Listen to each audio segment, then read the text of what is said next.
Butas pala isa. Butas agad. Ayun. Tutor tayo guys ng talong guys. Hindi pa ng balat. Yung balat. Dalawang itlog. Ng asin. Asin, ayan. Lagyan natin ng magic.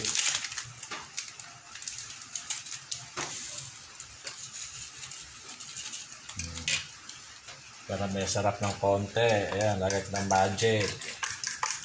Magicin natin ang sarap. Ayan, ganun lang. Bati-bati ng konti. Ayan, saka natin ilulubo yung talong guys. Ayan, yan, igaganyan lang yan guys. Ayan, ganyan lang gagawin dyan sa talong guys. Lubog-lubog lang yan. Piga-piga ng konti. Tapos namin piprito. Yan lang, diba? Nagkaulam ka na ng 2 oras. Pag ganyan-ganyan lang. Ayan, kita nyo ganyan yan. Mahal yung talonggis na yan. Napakamahal ng gulay. Yan. Last na yan. Pag nababa dyan, natin ang ipiprito guys. Yan. Alam nyo na. Yan.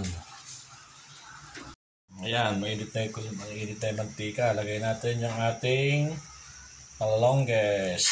Ayun. Opya. Lagyan natin ng konting itlog. Ayan. Ganyan lang guys ang pagluto ng sotang talong guys. Ayan. Ayan lang, babaliktad lang kayo ihahawis na kawali. Pero hindi natin kaya yun. Ganyan lang tayo. Kapag ganyan lang tayo magluto ng talong guys. Ayan. Bilhin? Hindi pa siya pwedeng bilhin.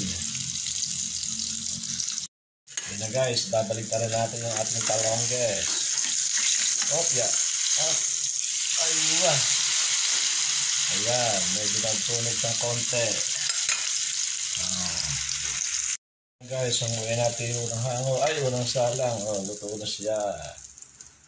Tapos, ang next natin yung last. Ito na siya. Ayan. Ayan, isa. Last na yan guys. Ayan guys, bibigyan na natin yung isa. Yan, manay popcorn. Ayun, nagbiling na po siya. Ayan. Okay na, kakain na tayo.